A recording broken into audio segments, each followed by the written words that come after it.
Dear students, welcome back to my YouTube channel college English education. आज के इस class में हम लोग Bharat is my home 12 class English textbook prose section chapter 2 का अध्ययन करेंगे। आप बिहार बोर्ड के स्टूडेंट्स हैं और आप पढ़ रहे हैं Bharat is my home, Zakir Hussain के द्वारा दिया गया स्पीच। हम लोग इस सेक्शन में, इस वीडियो में इस चैप्टर को लाइन बाय लाइन हिंदी में एक्सप्लेन करेंगे ताकि इस चैप्टर से जुड़ा हुआ सभी ऑब्जेक्टिव लॉन्ग और शॉर्ट क्वेश्चन आप आसानी से सॉल्व कर सके। टोटल चैप्टर आपको आसानी से समझ में आ सके और आप इसके समरी को स्वयं अपने से भी बना सके। Bharat is my home Zakir Hussain के द्वारा दिया गया एक भाषण है जिसमें भारतीय संस्कृति के बारे में चर्चा किया गया है और एक राष्ट्रपति होने के नाते भारत की सेवा के बारे में बातें किया गया है। चैप्टर पढ़ने से पहले हम लोग जाकिर हुसैन के बारे में संक्षिप्त जानकारी हासिल कर ले। डॉक्टर जाकिर हुसैन 1897-1969। डॉक्टर जाकिर हुसैन का जन्म 1897 ईस्वी में हुआ, मृत्यु 1969 ईस्वी में हुई। बॉर्न इन हैदराबाद में जन्म हुआ जो आंध्र प्रदेश की राजधानी है। Was one of our greatest freedom fighters as well as an eminent educationist. हमारे सबसे महान स्वतंत्रता सेनानियों में वह एक थे। इसके अलावा एक पूर्ण शिक्षाविद थे। Doctor Hussain became the president of India in 1967। Doctor Hussain 1967 ईस्वी में भारत के राष्ट्रपति बने। Earlier he had served as the governor of Bihar. इसके पहले यह बिहार के राज्यपाल के रूप में सेवा दे चुके थे। भारत इज़ माई होम, अभी जो चैप्टर हम लोग देख रहे हैं, Bharat is my home is an extract from the speech he gave in 1967 after taking the oath as president. राष्ट्रपति बनने के बाद 1967 में उन्होंने जो भाषण दिया उसका सारांश भारत इज़ माई होम है। यानी अभी का जो चैप्टर हम देख रहे हैं उनके द्वारा दिया गया स्पीच का निचोड़ है, सारांश है। In his first speech as the president of India, doctor Zakir Hussain pledges himself to the service of the totality of India's culture. In his first speech as the President of India, Bharat के राष्ट्रपति के रूप में अपने पहले भाषण में doctor Zakir Hussain pledges himself, doctor Zakir Hussain स्वयं शपथ लेते हैं to the service of the totality of India's culture, भारतीय संस्कृति के एकत्रित करने का, सेवा का। यानी इनका मानना है कि भारत की सेवा भारतीय संस्कृति के सेवा से ही की जा सकती है। इसके पहले आपने देखा फर्स्ट चैप्टर में हम लोग पढ़े थे इंडियन सिविलाइजेशन एंड कल्चर। वहाँ महात्मा गांधी ने भारतीय सभ्यता और संस्कृति का बढ़ चढ़कर व्याख्या किया और उन्होंने बताया कि भारत के जो भी समर्थक है वे भारतीय सभ्यता को उसी तरीक़ा से वर्णन करते हैं जैसे गांधी ने किया। अगर इन्होंने हमारे देशवासियों से भी बताया कि अगर हम भारत को सर्वोच्च शिखर पर लेकर जाना चाहते हैं तो हमें आधुनिक सभ्यता के बदले भारतीय सभ्यता और संस्कृति का ही महत्व देना पड़ेगा। यहाँ भी आप जाकिर हुसैन को देख रहे हैं जिन्होंने बताया अपने फर्स्ट भाषण में ही यह शपथ लिया कि इनकी सेवा भारतीय संस्कृति को एकत्रित करने की सेवा होगी। यानी यह लोग ऐसे व्यक्तित्व थे जिनका मानना था कि भारत की रक्षा, भारत की सेवा भारतीय सभ्यता और संस्कृति की रक्षा और सेवा करके ही की जा सकती है। तो इस तरीक़ा से हमने देखा कि जाकिर हुसैन एक राष्ट्रपति के रूप में भारत के सेवा करने के लिए किन किन बिंदुओं पर ध्यान देते हैं। चैप्टर को हम लोग विशेष तरीक़ा से पढ़ेंगे, सारी बातें आपको समझ में आ जाएगी। So start the chapter.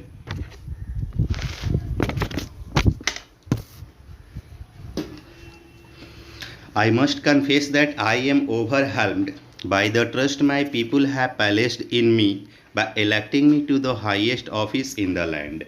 मैं यह मानता हूँ कि देश के इस सर्वोच्च पद के लिए मुझे चुनकर लोगों ने मुझ में जो विश्वास दिखलाया है उससे मैं अभिभूत हूँ। पहला पैराग्राफ में, लाइन में, इन्होंने इस बात को स्वीकार किया कि हमने इसमें विश्वास जताया है।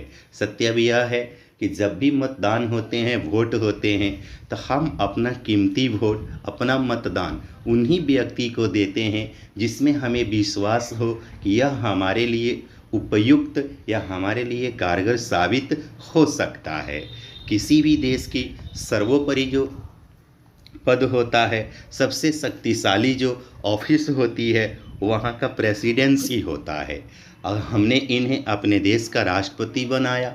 बात स्पष्ट है कि हमने इसमें विश्वास को जताया, जिस विश्वास से यह अभिभूत हैं, और इन चीज़ों को जाकिर हुसैन ने स्वीकार किया। नेक्स्ट पैराग्राफ को देखते हैं।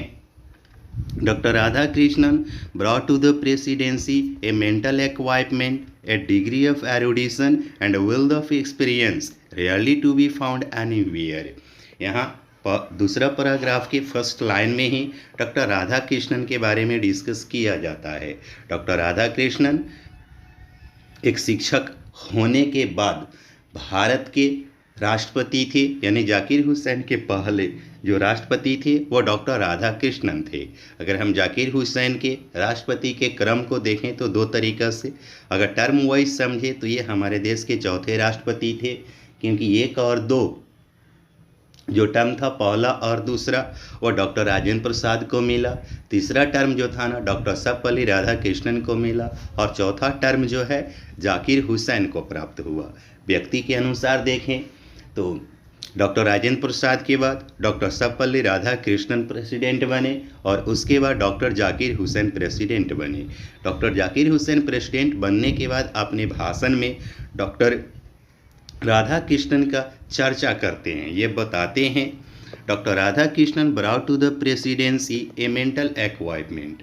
राष्ट्रपति के पद को डॉक्टर राधा कृष्णन ने एक बौद्धिक क्षमता, ए डिग्री ऑफ एरुडिशन, एक खास मात्रा का ज्ञान, पांडित्य की एक स्तर, एंड विल्ड ऑफ एक्सपीरियंस तथा अनुभव राशि, really to be found anywhere से जिस तरह समृद्ध किया वह अन्यत्र शायद ही दिखाई दे। During a life time devoted to the pursuit of knowledge and truth, जीवन भर विज्ञान तथा सत्य की साधना में लीन रहे। He has done more than probably any other man to bring out and explain Indian philosophical thought and the oneness of all true spiritual values. इस क्रम में उन्होंने दूसरे किसी व्यक्ति के तुलना में भारतीय दार्शनिक चिंतन तथा सारे वास्तविक आध्यात्मिक मूल्यों की एकता की अधिक व्याख्या की है। ये सर्वपल्ली राधाकृष्णन थे, क्योंकि प्रोफेशनली यह एक शिक्षक थे, और पहली बार इस देश की बागडोर जो है ना एक शिक्षक के हाथ में आया। आप एक शिक्षक के नेचर, स्वभाव और विचारधारा को बहुत अच्छी तरीक़ा से समझ सकते हैं। जितने भी प्रोफेशंस है उन सब प्रोफेशंस में एक शिक्षक का जो प्रोफेशन होता है, जो पद होता है, सबसे महान होता है, क्योंकि इसका मुख्य काम ही लोगों को शिक्षित करना होता है। एक शिक्षक की रुतबा, एक शिक्षक का गौरव, एक शिक्षक की पहचान उसके विद्यार्थियों के सफलता पर निर्भर करती है।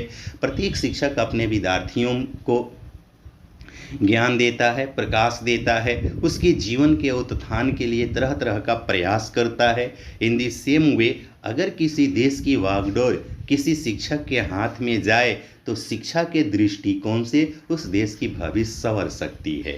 जैसे एक शिक्षक एक अज्ञानी अबोध बालक के भविष्य को संवार सकता है, तो वह देश के भविष्य को भी सुंदर रूप दे सकता है। जैसे हम लोगों ने यहाँ पे देखा, He had never lost his faith in the essential humanity of man, and he himself has never ceased to champion the right of all men to live in dignity and with justice. मनुष्य की मूल मनुष्यता में अटूट आस्था रही इनकी। सभी मनुष्यों की सम्मानजनक तथा न्यायपूर्ण जिंदगी के अधिकार का समर्थन करने से वे कभी नहीं चूके। यानी ये सर्वपल्ली राधाकृष्णन थे, जिनका मानना था कि एक नेता होने के नाते, देश के नेतृत्व करने के नाते हमारा सबसे पहले यह कर्तव्य हो कि इस देश के एक एक व्यक्ति को, आखिरी व्यक्ति को सम्मानजनक जीवन मिल सके, न्यायपूर्ण जीवन मिल सके, और उनकी आस्था भी यहीं रही। तो सेकेंड पैराग्राफ में हम लोगों ने डॉक्टर सर्वपल्ली राधाकृष्णन के बारे में डॉक्टर जाकिर हुसैन के द्वारा समझा। नेक्स्ट पैराग्राफ को देखते हैं। I can only assure you that I enter this office in a spirit full of prayerful humility and total dedication। मैं आपको विश्वास दिलाता हूँ कि मैं इस पद को, कार्यभार को प्रार्थनापूर्ण विनम्रता तथा पूर्ण त्याग के भाव से ग्रहण करता हूँ। I have just taken the oath of loyalty to the Constitution of India। अभी अभी मैंने भारत के संविधान के प्रति निष्ठा का शपथ लिया है। It is the, पेज को टर्न कीजिए।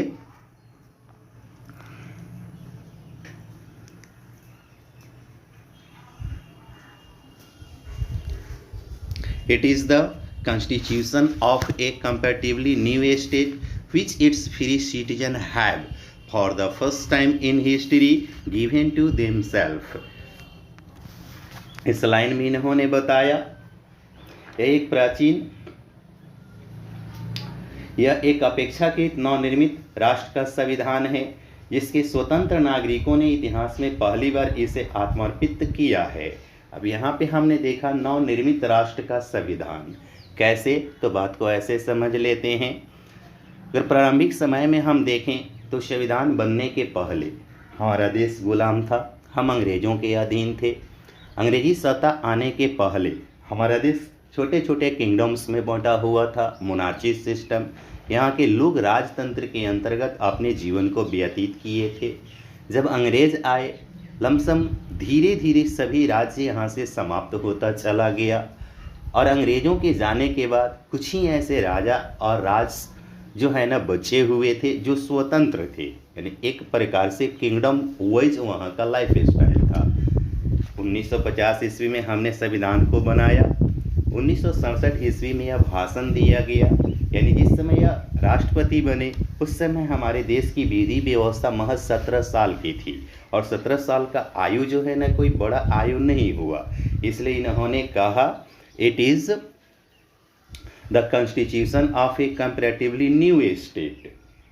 यह एक अपेक्षाकृत नवनिर्मित राष्ट्र का संविधान है which its free citizen have for the first time in history given to themselves। जिसके स्वतंत्र नागरिकों ने इतिहास में पहली बार इसे आत्मर्पित किया है, यानी यहाँ के देशवासियों को स्वयं वोट देने का अधिकार दिया गया।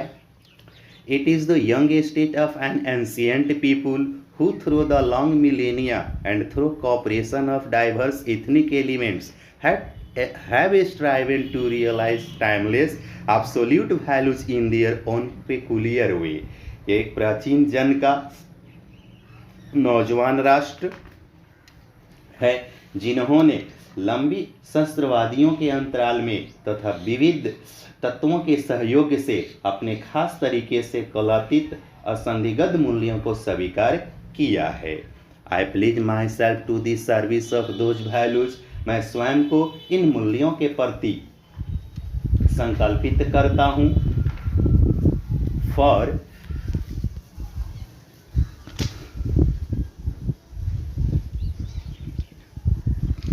thou some concrete realization of a value may become inadequate with the change of circumstances, the value remains internally valid and precious for newer and fresher realization। परिस्थितियों में परिवर्तन के कारण किसी मूल्य विशेष का वास्तविक निर्वाह अप्रासंगिक हो जाए, परंतु वह मूल सर्वदा सही होता है और नवीनतर निर्वाह के लिए दबाव डालता है। The past is not dead and static। अतीत मृत नहीं है, स्थिर नहीं है। It is alive and dynamic and is involved in determining the quality of our present। यह जीवन तथा क्रियाशील है, यह हमारे वर्तमान को निर्धारित करता है। and the prospectus of our future, हमारे भविष्य के संभावनाओं को तय करता है। तो यहाँ हम लोगों ने देखा जहाँ पे हमारे अतीत के बारे में डिस्कस किया गया है। डॉक्टर जाकिर हुसैन ने बताया कि हमारा अतीत जो है मृत नहीं है, मरा हुआ नहीं है या अस्थिर नहीं है। हमारे अतीत, हमारे पूर्वज एक ऊर्जावान व्यक्ति थे, वे लोग जीवंत थे, क्रियाशील थे। उन लोगों ने हमारे देश को बहुत सारी चीज़ें दे कर के गया, हमें जीने का जो सिस्टम दे कर के गया। परिस्थितियाँ ने तो हमें बदला, लेकिन हम उतना भी नहीं बदले हैं। कुछ तो ऐसी चीज़ें हैं जो हमारे पास है और मुझ पर दबाव डालती है हम लोगों पे कि हम अपने जीवन को वैसे बनाएं जैसे वे लोग जिया करते थे। उन लोगों के लिए वे अनोखे अंदाज था, एथनिक एलिमेंट्स के माध्यम से लाइफ को व्यतीत करना।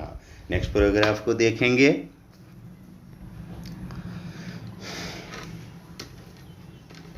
The process of its constant renewal is, इसके अनवरत नवीकरण की प्रक्रिया। Indeed the process of growth of national culture and national character, सचमुच राष्ट्रीय संस्कृति तथा संस्कारों के विकास की प्रक्रिया है। It is the business of education as I see it, जैसा मैं समझता हूँ यह शिक्षा का काम है कि to minister this constant renewal, कि इस अनवरत नवीकरण को संभव बनाए। And I may be forgiven the presumption that my choice to this high office has mainly, if not entirely, been made on account of my long association with the education of my people. मुझे यह मानने के लिए क्षमा करेंगे कि मैंने इस पद को कुछ हद तक के लिए चुना क्योंकि मैं अपने देशवासियों की शिक्षा से लंबे समय तक जुड़ा रहा हूँ। I maintain that education is a prime instrument of national purpose and that quality of education is inescapably involved in the quality of the nation. मैं मानता हूँ कि शिक्षा राष्ट्रीय लक्ष्यों के लिए प्रमुख माध्यम है। यह भी मानता हूँ कि राष्ट्र का स्तर शिक्षा के स्तर से अनिवार्य रूप से जुड़ा हुआ है। इस 4 पैराग्राफ में हमने देखा कि इन्होंने यह कहते हुए दिखाई देते हैं, सुनाई देते हैं कि इस पोस्ट के प्रति इनके मुख्य रूप से पसंद क्यों थी, क्योंकि ये चाहते थे कि हम अपने देशवासियों की व्यवस्था को अपने संपर्क में रखें, अपने साथ में रखें। तो इस पैराग्राफ में हम लोग देख रहे हैं कि इन्होंने देश की तरक्की को देश के शिक्षा के माध्यम से जोड़ा। किसी देश की भविष्य कैसा हो वहाँ के शिक्षा के स्तर पर निर्भर करता है और यह शिक्षा का काम है कि जो भी नवीकरण हो उसको यह जारी रखे। नेक्स्ट पैराग्राफ को देखते हैं। आई देयरफॉर प्लीज माई सेल्फ, इसलिए मैं शपथ लेता हूँ, to the loyalty of our past culture from wheresoever it may have come and by whomsoever it may have been contributed, इसलिए मैं शपथ लेता हूँ अपने अतीत की संस्कृति के प्रति निष्ठावान रहूँगा। वह संस्कृति जहाँ से भी आई हो उसे जो कोई भी दे गया हो।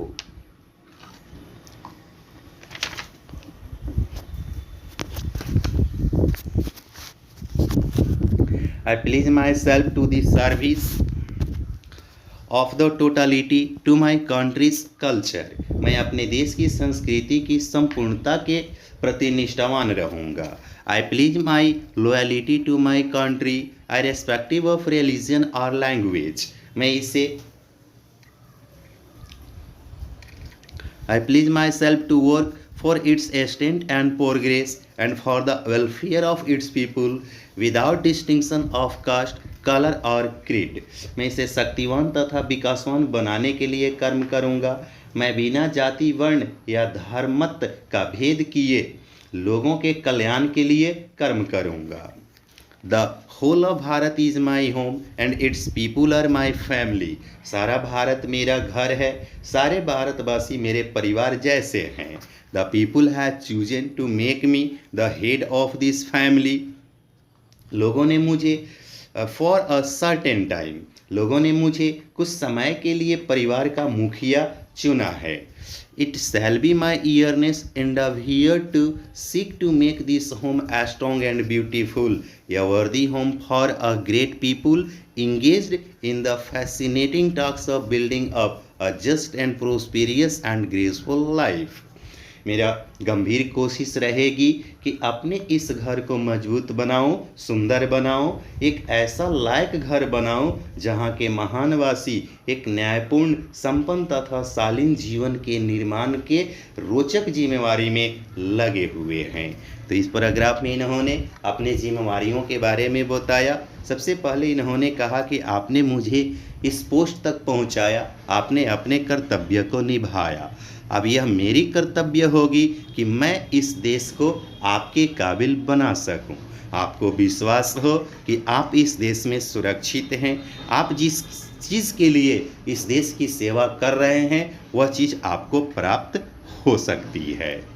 Next, The family is big and is constantly growing at a rather inconveniently fast pace. यह परिवार विशाल है, यह लगातार बढ़ रहा है। We shall each one of us have to participate unsparingly in building its new life, each in his own way. थोड़ा अधिक ही तेजी गति से हम में से प्रत्येक को अपने अपने तरीके से इसके नए जीवन के निर्माण में अनिवार्य रूप से लगना होगा। For sheer size, the tasks ahead of us are so demanding that no one can afford to sit back and just watch or let frustration become endemic in our country. हमारे सामने जो काम पड़ा है वो इतना विशालकाय है और कठिन है कि कोई भी आराम से सुस्ता नहीं सकता, अन्यथा देश में हताशा फैल जाएगी। The situation demand of us work, परिस्थिति हमसे काम, वर्क एंड मोर वर्क, काम केवल काम की मांग कर रही है। साइलेंट एंड सिंसियर वर्क, चुपचाप ईमानदारी से काम। Solid and steady reconstruction of the whole material and cultural life of our people, अपने देशवासियों के संपूर्ण भौतिक तथा सांस्कृतिक जीवन के ठोस तथा अनवरत पुनः निर्माण में निरंतर लगा हुआ। This work as I see it, मेरी नज़र से इस उत्तरदायित्व के हैज टू एस्पेक्ट्स, दो पक्ष है। Work on oneself and work for the society around, स्वयं के लिए काम तथा समाज के लिए काम। They are mutually fruitful aspect of work, दोनों काम के ही परस्पर फलदायक रूप है। The work on oneself is to follow the urge towards moral development as a free person under self-imposed discipline, which alone can render that development possible. खुद के लिए काम में अपना आत्मविश्वास इस तरह करना है कि हम एक स्वतंत्र नागरिक बने तथा आत्मनियंत्रित अनुशासन में रहें।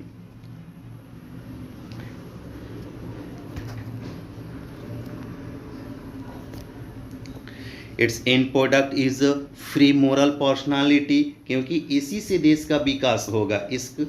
इन सब का अंतिम परिणाम होगा कि एक स्वतंत्र नैतिक व्यक्तित्व का विकास होगा। We can neglect the end product only at our peril, इस अंतिम परिणाम की अपेक्षा करने से हमारा विनाश ही होगा।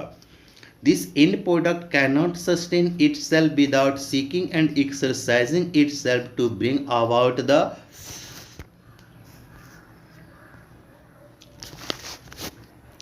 approximation of the society to which it is privileged to serve to a better, a juster and a more graceful way of life. यहाँ पर देखेंगे यह अंतिम परिणाम टिकाऊ नहीं होगा यदि यह स्वयं को सक्रिय करके इस देश में प्रेरित नहीं करेगा कि यह एक बेहतर, न्यायपूर्ण तथा और अधिक शालीनता भरा जीवन संभव करे। The individual cannot grow in full perfection without a corresponding advance of the collective social existence. एक व्यक्ति पूर्ण विकसित नहीं हो पाएगा यदि समाज भी सामूहिक रूप से उतना ही विकास नहीं करता। Let us resolve to get wholeheartedly engaged in these two aspects of work, individual and social. आइए हम शपथ लें कि व्यक्ति तथा समाज हमारे उत्तरदायित्व के इन दो पक्ष पक्षों में हम हृदय से रम जाएं। तो यहाँ पैराग्राफ 7 में हम लोगों ने देखा कि जाकिर हुसैन हमें स्वयं काम करने के लिए उत्प्रेरित कर रहे हैं। इनका मानना है कि हम जो काम करते हैं इसके दो पहलू होते हैं और दोनों एक दूसरे से परस्पर जुड़े हुए हैं। एक खुद के लिए किए गए काम और एक समाज के लिए किए गए काम। खुद के काम करें, खुद की तरक्की करें, समाज की तरक्की हो सकती है, या समाज के लिए काम करें, समाज की तरक्की करें, खुद की तरक्की हो सकती है। हालांकि अगर आप खुद की तरक्की करते हैं यह भी अच्छी बात है, लेकिन आप तब तक अपने आप को तरक्की नहीं कर सकते जब तक आप समाज के तरक्की के बारे में नहीं सोचते हैं या कोई काम नहीं करते हैं। नेक्स्ट पैराग्राफ को देखते हैं। This dual effort will give to the life of our state a special flavour. हमारा यह दूसरा प्रयास हमारे राज्य के जीवन में एक नया खास रंग भर देगा। For the state to us will not For the state to us will not be just an organization of power but a moral organization। क्योंकि तब हमारे लिए राज्य केवल सत्ता का संगठन नहीं होगा बल्कि एक नैतिक संगठन होगा। It is a part of national temperament and inheritance from the great leader of our liberation movement। यह हमारे स्वतंत्रता संग्राम के महान नेता Mahatma Gandhi that power should be used only for moral purpose. यानी लाइन को ऐसे समझ लेते हैं, it is a part of national temperament and inheritance from the great leader of our liberation movement Mahatma Gandhi that power should be used only for moral purpose.